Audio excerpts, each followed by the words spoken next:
Discussion করতে চাই তামিম ইকবালকে নিয়ে। অনেক দিন পর তামিমকে নিয়ে আলোচনা করছি, অনেকটা তামিমকে নিয়ে আসলে আলোচনা করতে বাধ্য হচ্ছি। আমি দুবাইতে থাকাকালীন এই মুহূর্তে প্রবাসী যে ভাইয়েরা আসলে আমাকে দেখছেন, মিলিয়ন্স অফ কোয়েশ্চেন্স যে তামিম ইকবাল ন্যাশনাল টিমে ফিরবে কিনা। রিয়াসাত ভাই আপনি একটা ভিডিও বানান না কেন? আপনি কি জানেন তামিম ভাই কি ফিরবে? আমরা তামিম ভাইকে চাই।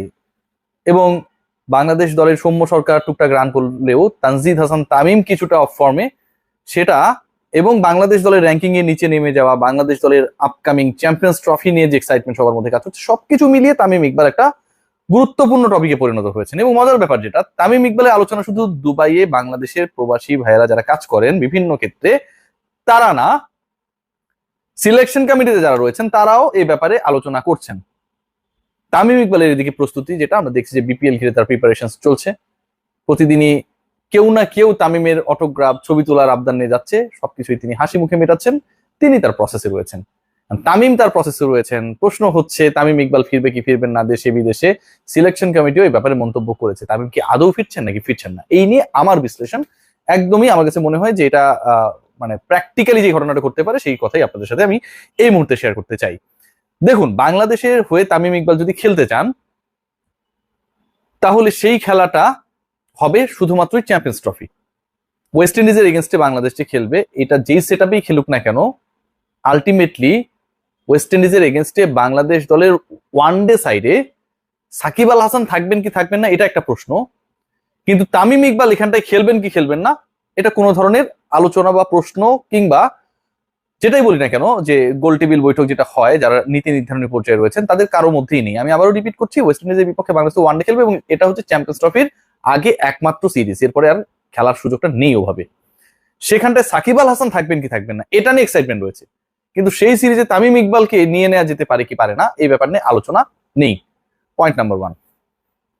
দ্বিতীয় যে ব্যাপার সেটা হচ্ছে তামিম ইকবাল যদি ওয়েস্ট ইন্ডিজের বিপক্ষে না খেলেন, লজিক্যালি চিন্তা করেন, তামিম ইকবালকে আমরা বা তামিম ইকবাল নিজে আমরা খেলাতে চাইলাম বা তামিম ইকবাল খেলতে চাইলো, সেটা হচ্ছে চ্যাম্পিয়ন্স ট্রফিতে।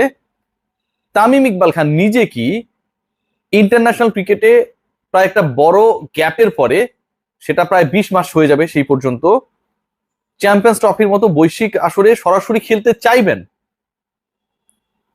তামিম ইকবাল ভারতে যখন বাংলাদেশ খেলছিল কমেন্ট্রি দিতে গিয়েছিলেন তখন তাকে প্রশ্ন করা হয়েছিল এবং তিনি উত্তর দিয়েছিলেন অনেকটা এরকম করে যে যেই ছেলেটা তার জায়গাটা সিমেন্ট করছে হুট করে গিয়ে তার জায়গাটা নেওয়াটা আসলে গুরুত্বপূর্ণ হবে না বা নেওয়া উচিত না, এই ইডিওলজি তার মধ্যে কাজ করে এবং সেটা খুব প্রপার। ইন্টারেস্টিং পার্ট যেটা, সিলেকশন প্যানেলের সদস্য হান্নান ভাই যেটা বলেছেন যে এখানটায় তামিমকে সব প্রসেস মেনটেন করে আসতে হবে। দেখুন, তামিমের ইডিওলজির পরে আমি তামিমের ওই প্রসেস মেনটেন করার যে বক্তব্যটা হান্নান সরকার দিয়েছেন সেটাকে যদি রিলেট করি, তার মানে শুধুমাত্র ফিটনেস আর প্র্যাকটিস করলে তো হবে না। তামিমকে যদি ফিটতে হয়, চ্যাম্পিয়ন্স ট্রফি নিয়েই তো আলোচনা, তামিমকে তো ফর্ম দেখিয়ে কোনো একটা ইন্টারন্যাশনাল সিরিজে সিলেক্টেড হয়ে খেলে এন্ড দেন তার জায়গাটাকে পোক্ত করতে হবে। প্রসেসের কথা যদি আমরা বলি, তামিম ইকবাল, সাকিব আল হাসান, মুশফিকুর রহিম আসলে প্রসেসের মধ্যে দিয়ে যে জাতীয় দলে খেলতে হবে এমনটা না হলেও according to the speech of the selection panel তারা মনে করে এটা প্রসেসের মধ্যে থেকে হওয়া উচিত, সেটার মধ্যেও আসলে কোনো ভুল নেই। তামিম ইকবাল খান তো নিজেই একটা প্রসেসের মধ্যে থাকতে চান, তিনি যদি ন্যাশনাল টিমে খেলতে চান, কারো সিমেন্ট করা জায়গাটা হুট করে তিনি নিতে চান না। এখন এই লোকটা যদি ওয়েস্ট ইন্ডিজের বিপক্ষে না খেলে, খেলবেন না মোটামুটি, মানে এটা 99% সত্য, চ্যাম্পিয়ন্স ট্রফিতেও তামিম ইকবালে খেলার আর কোনো সম্ভাবনা নেই। তাহলে আমি যদি কনক্লুসিভ কথা বলি, তামিম ইকবাল খানকে নিয়ে আন্তর্জাতিক ক্রিকেটে খেলা ফেরানোর যে আলোচনা, সেই আলোচনার কিন্তু একটা বিন্দুতে পার্টিকুলার জায়গায়, সেটা কোথায়? চ্যাম্পিয়ন্স ট্রফিতে আমরা তামিম ইকবালকে চাই। তামিম ইকবাল যদি ওয়েস্ট ইন্ডিজের বিপক্ষে না খেলেন, Tamim Iqbal himself will not be interested to play the Champions Trophy. এবং চ্যাম্পিয়ন্স ট্রফিতে যদি তামিম ইকবাল না খেলেন তাহলে তামিম ইকবাল খানের ওয়ানডে ক্যারিয়ার, টেস্ট তো তিনি খেলেন না, টি20 থেকে রিটায়ার্ড আছে বলে আমি মনে করি না। আমি লজিক্যালি ব্যাপারটা বোঝার চেষ্টা করেছি, আমার কাছে যেটা মনে হয়েছে সেটা চিন্তা করেছি এবং এ পর্যায়ে এসে হুট করে জাতীয় দলের হয়ে মাঠে নেমে তিনি খেলা শুরু করে দিবেন, তার পার্সোনালিটির সাথে এটা আমার কাছে মনে হয় যে খুব বেশি স্যুট করে না। উইন্ডিজের বিপক্ষে তামিম ইকবালের খেলার চান্স একদমই নেই, এটা হচ্ছে ভগ্নাংশের হিসাবে যদি আমরা বলি যে একটু হলেও চান্স রয়েছে, সেটা যদি বাস্তবায়িত না হয়, মানে তিনি যদি না খেলেন, ডিরেক্ট চ্যাম্পিয়ন্স ট্রফিতে তামিম ইকবাল খেলছেন না।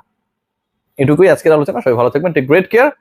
আমার কাছে মনে হয় বাংলাদেশ দল এই মুহূর্তে যেই বাজে অবস্থায় রয়েছে সেখান থেকে খুব দ্রুত কামব্যাক করবে, উত্তরণ করবে।